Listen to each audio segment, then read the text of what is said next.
Joining me now on the Knicks Film School Podcast, she's a returning guest. It's funny because when I had her on last time, I thought she had just blown up.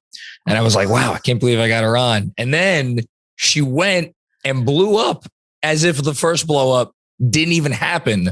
I stagger at the thought of how much she's going to blow up before the next time we have her on. Did I get your head big enough, Monica McNutt? Well, you did, but you also kept me humble because I'm like, dang, what else do I have to do to get another invite? That's the part. It's like I don't watch ESPN that often. I'm gonna be real. Okay. Some battle scars over the years from some of the personalities on that particular station. But whenever I scroll through Twitter and I see your face, talking with the folks on that network, I'm like, I'm just gonna say, I'm like, that's my girl. It's I'm like, that's my girl. Congratulations on everything. Thank you, friend. I appreciate that. It's been fun, and it's been great to be able to rep the Knicks with lots of positivity, and it be met with, that's a great way to look at it. You know what I mean? And not like shenanigans, which we know some folks can offer. Well, I feel like whenever you go on one of these national programs, whether it's a podcast with Brian Windhorst or one of the shows on ESPN, or even when you're on MSG, it's an interesting, it's a good entry point into talking about this team. It's a tough line to toe because there is all the history and the not so great stuff from the last 20 years, and now we are kind of entering this world where it seems like, hey, the Knicks, how about the Knicks? There's some good stuff going on with the Knicks. So, you don't want to overdo it, but at the same time, like you just said, you want to represent the team, and you want to proudly represent the team, and you want to be there and be like, okay, there's some real good stuff going on here. So I'll just start there. Like, how has it been for you over the last, few months and everything to talk about this team? What's it been like? I think the toughest point for all of us involved with this team, fans of this team, or, in my capacity professionally, was Trae Young and company last year. But getting past that, honestly, it's been great because I think there's so much promise. And Macri, I'm going into year 4, I guess. We're approaching year 4 in terms of working with MSG. So my timeline and my history, there's always been a glimmer of hope, and it's been able to be built upon. And so while I have tremendous respect for decades-long Knicks fans and all that you've been through, Sarah Spain made this point the other day, and we were discussing the Braves, who went on and won the World Series. But she was talking about in Chicago, when the Cubs went on their run, so much of that history the fans bring. Whereas at that point, the longest tenured player for the Cubs before they won the World Series had only been there for 5 years, right? And so I think it's really cool that I kind of intersect being able to have earnest conversations with you, or even Alan Hahn, who's been here, at Pito, Wally, those guys who've been here through it all. But at the same time, I'm telling you what I see with fresh eyes and just honest basketball talk. Yeah. And so I think the ability to separate what was from what is, for me, is one of my powers. And might I say, you do it very well. Thank you. Yeah, no, so, I mean, look, 4 years is, I think that's an eternity in basketball. You could come a long way in a short amount of time if a couple of things break right. It's funny, you actually remind me of a conversation I had with one of your colleagues, Rebecca Harlow, on this podcast, a couple of years ago when, Scott Perry was here. Mitchell Robinson was here, but for the most part, it was the old regime. And yes, there was positivity to latch onto back then, but it seems like something really flipped at some point, between then and now. I'm curious, as we're sitting here, and I know the team has lost 2 games in a row, and that little dispiriting performance against Pacers, although I think it was just kind of an off night. We'll talk about it in a bit. I think by and large, we feel things are good. Things are heading in the right direction. Is there one thing for you that you think about or you look back on and this is when I think they really started to figure it out, whether that's, drafting RJ Barrett, Julius Randle kind of changing his game, Leon Rose coming aboard, or do you think it's kind of been a bigger process and it all blends together? I think it's 2 things. I think it's Tibbs getting hired. Yeah.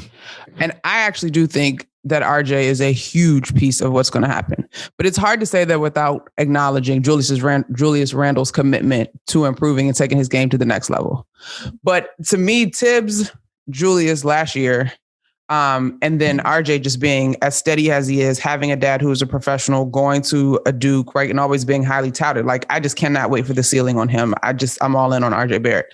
But I think last year's team, led by Tibbs, the identity, right? Like, I remember how this went. I had been in and out for regular season stuff, and then we're approaching the playoffs, and it was like, hey, wait, but the Knicks are leading in all of these defensive categories. Like, legit. You know what I mean? Like, it wasn't pretty at times. We all watched it. Yeah. But here was the fruit of their labor. And we can honestly look back and say that they were the beneficiaries of some fortuitous bounces because of COVID. However, you absolutely play the hands that you've been dealt, yes. Right? And so I think the way that they were able to handle themselves last year, persevere, find themselves in a spot that earned them a playoff spot, Tibbs being coach of the year, all of Julius Randle's success, without a premier point guard, right? In spite of, in many ways. We could say it. It's okay. It's a safe place. Right? It was it was the bedrock, I'll call it, to kind of building the foundation in this thing moving forward in a really real direction. I'm happy you brought up Tibbs because I think, whatever the special sauce was last year, he was the chef. And there was some skepticism, I'm sure you remember, when he was hired about whether he was the right guy for a coach of what was thought to be a rebuilding team, a team that was still several years away. And then we saw what he did. What I've been getting asked a lot already this year, and I don't agree with this line of thinking, but the Tibbs effect, is it already starting to wear off? Or guys like getting, and I don't see it. I think it's more like last year was last year. And Tom has said this in press conferences and to the media. He's like, last year's over. I think Julius has even said something to this effect. This is a new year. You have to build things from scratch from here on in. And I respect that. And I get it. So I'm curious, where do you view that kind of in the same way that he does? Yes, but it is my job to discuss the expectations, right? Mm-hmm. And so there are those. You know what I mean? Like, I completely understand that. However, pick a sport, pick your favorite team. Success is defined by sustainability. Yes. So do I expect this team to be top 3 in multiple defensive categories this particular year? We've already seen that probably will not be the case. However, do I legitimately see where they should be in the playoffs? Yes. Now, my podcast yesterday, we did my podcast and we really sat down and we're digging into this Eastern Conference standings. The East is no joke this year, right? No joke. And so I do not take lightly if it's the 8th spot. I think this team is better than that. However, the East is no joke. And I think the margin that separates, you really could go 4 through 8, 4 through 10 play in, right? You could even go deeper. I think you actually go down to 12 and 13. And that may sound crazy, but it doesn't. By the way, Orlando beat us. You look at Orlando, they're down there. Detroit's having a rough go of things, but your Cleveland's, your Toronto's, your Indiana's, your Charlotte's. These are teams that people, they're not going to be real. They look pretty good. The Celtics are going to figure it out. They're not going to be top 5, but they're still in play. You know what I mean? So Chicago, Here we go. So if I say to you, this team finished in the 8th this year, they finished 4 last year, you have to look at it basketball. Don't be one of those people that's guilty of just looking at box scores and standings. You got to watch this year. And so I think, to me, how we define growth and improvement and building on said bedrock cannot be limited to statistics. We got to look and see how things are going down, how this team is evolving, how they're playing basketball. So my expectation is to build upon it. I will not allow my expectations solely to be defined by statistics, though. You are as New York as they come. So I'm going to ask you, I wonder how difficult that is for some fans. Because here's the thing. I feel this way, and I can admit it. As New Yorkers, I have not inferiority complex. I have the opposite, superiority complex. It's like, we're New York. Once you get things in place, you have to succeed, right? And I think a lot of fans had an expectation coming into the season that, by the way, after the 5-1 start, everybody's like, okay, well, clearly we were right. This is going to be a 2 or a 3 seed, and they are going to win 50 games. I wonder how difficult it is going to be for some people to focus in on that exact thing that you just said, which is like, look at the process, like right. Look for the signs of growth and look at the fact that, look, it may not happen automatically. It may be a little up and down, but they're working towards something. And I don't know. I wonder, is that going to be difficult for people? Yeah, because if the Knicks are your only team, you're only looking at the Knicks, right? Like by default of my job, I can tell you why it looked different versus the Pacers and the Raptors as opposed to the first matchup with the Magic, right? You know what I mean? Like, I'm responsible for looking at the league with more of a macro perspective. And so I can tell you, I mean, you can tell me because you're, consuming basketball all the time too, but honest people that are following the league as a whole, come on now. You just mentioned it. Charlotte, like LaMelo Ball improved already, was rookie of the year. Like Bridges, Are you kidding me? Like skyrocketing. Chicago, yeah, they got depth issues, but if DeRozan and Levine and Ball again can string that together, as a basketball person, I'm partial to bigger guards. So if it becomes Knicks Bulls, like LaMelo versus Kemba, like, you know what I mean? Like, we can get into the nitty gritty of why a Toronto Raptors squad who didn't have Scotty Barnes or Pascal Siakam, just the matchup problem that OG Anunoby was. You know what I mean? So like, they're a pain in the ass to deal with. And I kept, so it's so funny though, because even with the guys, like Allen will give you all the numbers. Yeah. And I have coined the phrase number soup. I could care less about the numbers. I'm telling you what I saw as far as basketball goes. And we literally were in the green room arguing about 3-point shooting for the Raptors. Cause he's like, Gary Trent Jr. doesn't shoot threes. Dig into all the numbers. Pito chimes in. He averages 2 a game. I'm telling y'all what I saw in the game before they came to the Garden, where them boys was getting good looks and shooting that ball with confidence. And look what's happening in the Garden. Like, You keep your stats. I'm telling you what kind of momentum and what my basketball eyes allow me to see. And so I think if you are solely into the Knicks, it will be very challenging to say, why are we not in this category? Or this doesn't look like it improved from last year. But you have to take more of a macro approach and understand that the East is going to be a beast. And quite frankly, you have given up some of what you hung your hat on last year defensively in exchange for more potent offense, which we saw the offense stall out in the playoffs last year. Yeah. And I think, and that was one of the topics that came up after the Indiana game, which is someone actually said, to take your, 3-point shooting and shove it. I want my defense back. And, and my response was like, look, you can't win in the league today if you don't have guys who could do stuff on the perimeter and space the floor.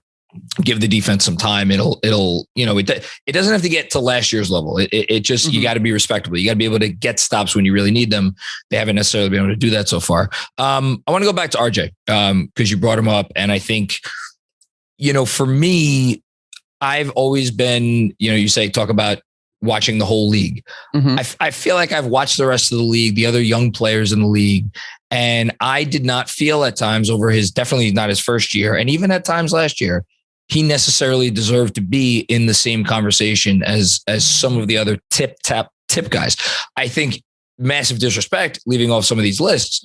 But I also am like, people were like, oh, he's right there with like Ja Morant. And I'm like, well, let's ease on the brakes a little bit there. Now what we're seeing to me is I'm going to ask you, is this the leap for RJ Barrett? You know what I mean when I say the leap? Is he taking the leap right now? I hope so, Macri. I think we are seeing that he has the tools and capability to take the leap. And I think the world of RJ. However, RJ the person is RJ the basketball player too. Right? Yeah. And he's a great guy. But part of, if we just go with Ja, right? Yeah. Part of Ja to me is Beyonce Sasha Fierce. Like when Ja steps on the court, you know what I'm saying? Like it's an alter ego, right? Yeah. I bumped into Ja's family, his folks out of Summer League, like chilling. Like my people good, can pay the kid to go give me some popcorn. Like he's chilling. On the court, that's not it. No. RJ's a great guy on and off the court, right? And until he catches an elbow or doesn't get a call, and then he rattles off his signature RJ 3 baskets, he's just a nice guy on the court, right? So does he have the physical ability to take the leap? Yes. I personally love that he wants to hang his hat and take pride in being the guy that has to stop the other wing threat, right? But I need a little more nasty, right? And I think part of that, with the power of the New York Knicks and the city and his productivity, puts him further into the national conversation.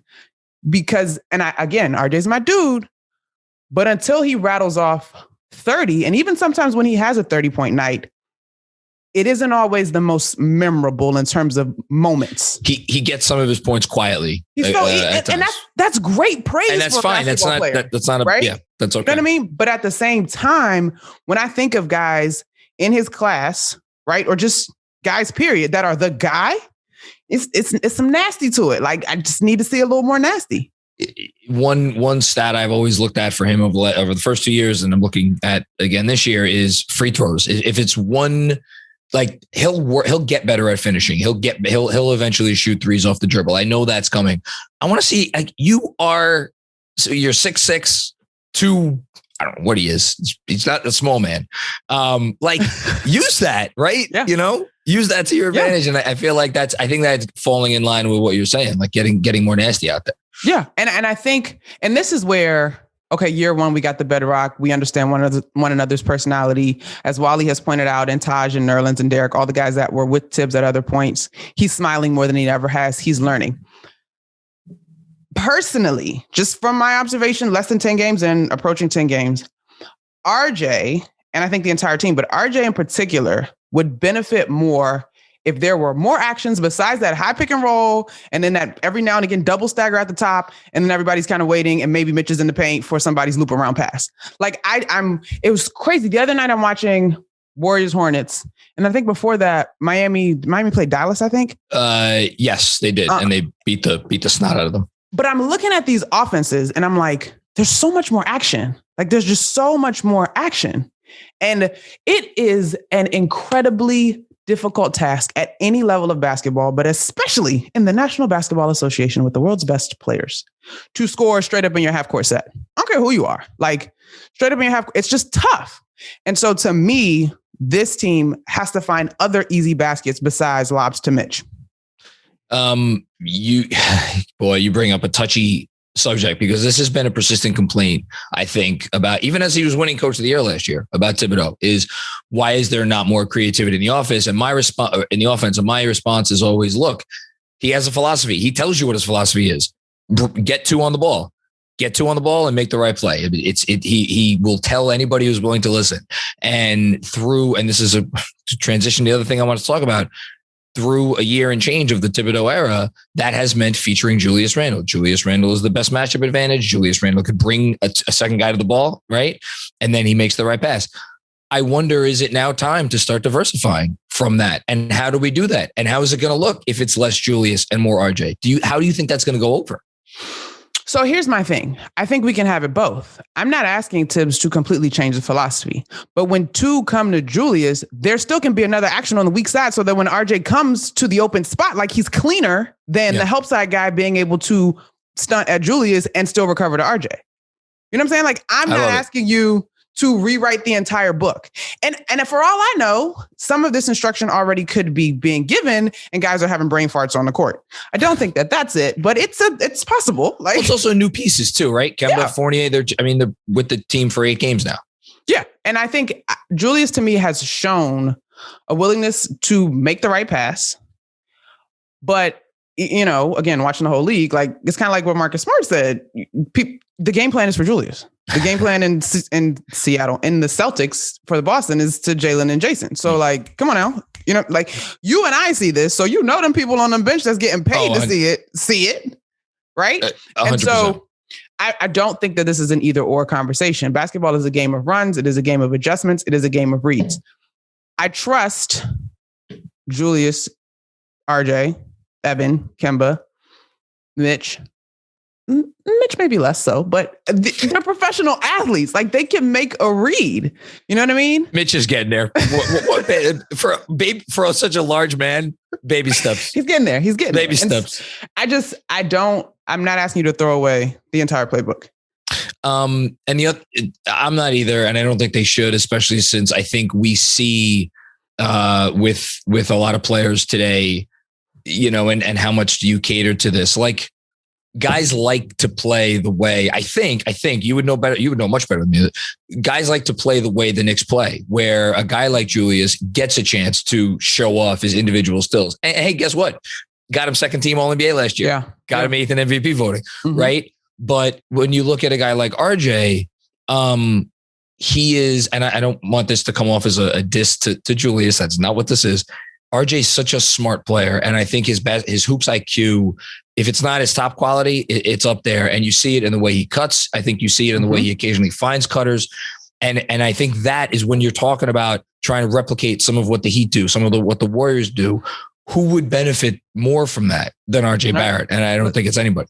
Listen, RJ is me, right? Like, and not to like tout my basketball career, but like, I remember I used to hate going to the coaches showcases where we would all show up and we'd play, but we weren't playing with our team.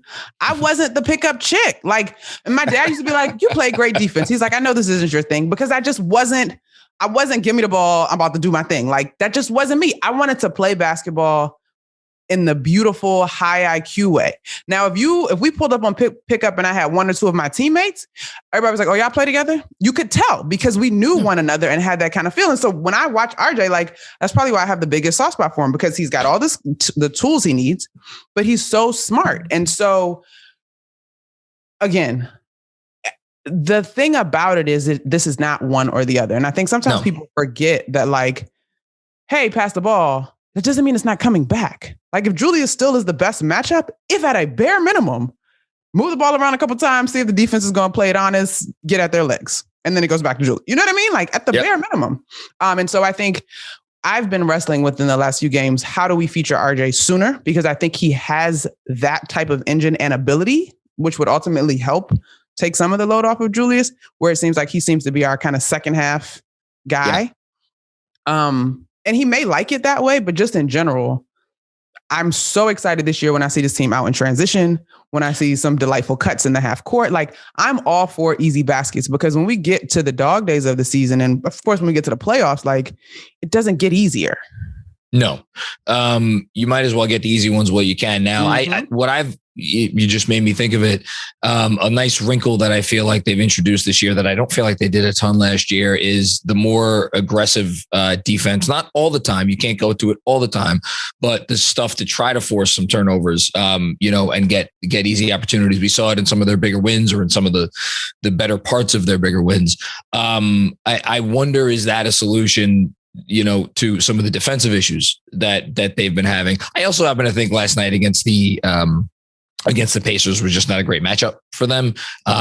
Miles Turner hitting 7 threes. It's like, to a certain extent, you tip your cap, which actually it's a good transition to some of the things I want to finish up with. So I feel like this team's rotation is set. They have their 10 guys. Some people are like, I want to see Quentin Grimes, whatever.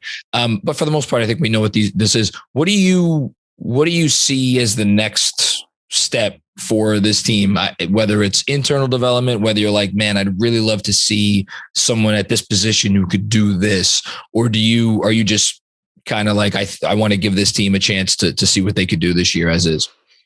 I don't think that this group has found this year's defensive identity yet. And so that, again, like, we're not throwing away the whole playbook. The Tibbs signature is going to be there somewhere. I think they're still working on what that looks like with this group. I personally think Obi can steal more minutes and easy buckets. You went right to my heart there. Listen. And so my wish, we did this before our first game. My wish is that Obi would have the same kind of intensity that RJ has about being a defensive player, and then just run the floor. Like, just be that gazelle that I love, and give me some high quality defense from that second unit. Because I think I was talking to a friend the other day and I was like, God, if Obi could give me Scotty Barnes, right? Like, I know he was drafted after him, but if you think about the size, the ability to run the floor, Obi's a better shooter. Scotty has more diversity in his game, in that he will go back to the basket or attack from wherever. He's so good. If Obi can give us some of that. And I think his defense this year has made strides. He looks more confident on the floor. Like, he's on the right track. Yes. But I really feel like there's something there that could help this team significantly. And then, I'm looking at a lot of the young guys. Quick has to find his shot. There's no secret with that. I wanted to ask you about him before you brought it up. So now I don't have to feel bad. I'm not worried yet. Am I wearing orange and blue colored glasses when I look at Quickly? I know the work ethic, and I know what I saw last year. I didn't imagine that. I know we didn't imagine that. I agree with you. I'm not worried, but I know how challenging slumps can be. And it just compounds, right? And so I don't know how a slump works on the NBA level, but I do know the compounding nature of a slump. And so again, okay, so go and harass whoever second unit point guard is and do that. Give me that energy. Like, I think smart basketball players are, okay, X isn't working, but Y is. Let me find my momentum, energy, and confidence to a degree with that. Because I'm even watching him now lately, and he's watching his jumper. He's got that hopeful follow through. As you got to let that thing fly. Like, you could tell he's thinking about it. Right. You either gonna miss it or make it. Come on, let's go. Yeah. So those are two things for me. And then I'm keeping an eye on Kemba. Through the first 4, I was like, Then he picked it up and was shooting crazy from 3. But obviously, knock on wood, I've loved his story. He has to stay healthy first. But they do this, and I know you've noticed this. Julius will bring the ball down sometimes, and Kemba's in the 2 spot. Yeah. Which, okay, sometimes sort of, but okay. Like, I'm just kind of waiting to see how that one completely pans out. We keep bringing it back to Julius. It's such a fascinating. He is so fascinating to me because we have really never seen. Correct me if I'm wrong. If there's someone you could think of, I don't know that we've ever seen a story quite like him of a guy who, like, we knew what he was as an NBA player, and it's not like he didn't get time to show what he was in LA. And then he just reinvents himself as an MVP candidate in year 7, right? Yeah, year 7. But there's still the memory of what he was in New Orleans in his last year in LA, this like devastating finisher who took, 400 some odd shots around the rim in a season and shot them at an obscene clip, when he wasn't the engine of the offense. And I keep in my like dream world, I'm like, can we just blend both of these worlds? Like we have Kemba Walker now. We have RJ Barrett who wants to do, and that's, I don't know, is that pie in the sky stuff? But it is something that's been on my mind. It sounds like it's been on your mind too. I don't think it's pie in the sky, but like now I'm thinking back, I can't even remember who all was with him in New Orleans, but if we just go to LA, right? Well, it was Drew and AD. And then in LA, it was Ball. It was Brandon was still there. Ingram and Josh Hart. It was like the young guys. Yeah. So I know that Drew wears orange and blue and the leadership role. He takes that to heart. Right. Yeah. And so I just wonder, and it's funny because as we're working through this, I'm thinking of the many conversations I had as a young girl with different coaches about, you like coaching girls or boys? It's like girls because they listen, right? And if this was girls, it would just be like, all right, let's go, RJ, you do it. Like, I'm gonna go over here, you do it. But I feel like because Drew worked so hard last year to become, and the reinvention and the whole thing, that there's still this working push and pull of, can I bring some of that back and trust Evan or RJ or Kemba? And Mitch is still on the floor. Like there's this like man thing where y'all men can't see leadership as I got to do it. Exactly. And y'all to a man, leadership is doing. It's doing. These are the roles. Like, this is very mansplaining right now. I'm like, listen, idiots, come on. You're absolutely hitting the nail on the head. You know what I mean? Because what you just said though, Macri, would be like my dream of like RJ getting going earlier in a game and then Juice back to wrecking within 5 feet of the basket. And then Mitch is setting some crazy screens and actually sitting still on the whole screen instead of looking to slip it so quickly. Like, you know what I mean? We can have it all, guys. We have 40 minutes. What is it? In NBA? 48 minutes. 48 minutes. Yeah, we can have it all. 48 minutes. I got to let you go in 2 minutes real quick before I sign you off. Give me one thing you've seen in the NBA, one player you've seen in the NBA, one whatever that is interesting to you. So I'm in on quality size point guards that are just super steady. Jalen Brunson. Oh yes. I know Luka gets all the Luka things, and rightfully so. Jalen Brunson, Malcolm Brogdon, although he got paid though. But those two guys is Jalen Brunson's unrestricted free this year. Like those two are like some of my favorite guards to watch, just in terms of decision making, skill set, like simple. They're like little baby Mike Conleys maybe that are like healthy. I know the way a good PG or off guard in Jalen's case, because technically he's not like he's a guard. I think of him as a combo. Combo, sort of. Yeah. And I know that like goes against all of my Georgetown blood to the Villanova guy, but I'm just such a fan of like, I like Jalen Brunson a lot. I would take Jalen Brunson on my team any day. I like Jalen Brunson a lot. Okay. Before I let you go, please, if you don't mind, I don't know how long it's going to take you, but we'll stay here for as long as it takes. Tell the folks at home all the places they can see and find you. Knicks pre and post on MSG Networks. Let's go. Okay. For the record, y'all, I'm not going to be there every single game. I will be there for a large chunk, but I do have other jobs and we do have to take days off, but I will be around. MSG PM returns to the airways as well. November 10th. My first show won't be till November 15th. In the mix of ESPN, my pod, Buckets, Boards, and Blocks. We got to have you on as a guest, Macri. The Twitter, the Instagram, last name first, McNutt, Monica. I'm around. You're around. Listen, I told you last time, you like continue being the inspiration for all the people out there who look at you and you say, if she could do it, I could do it.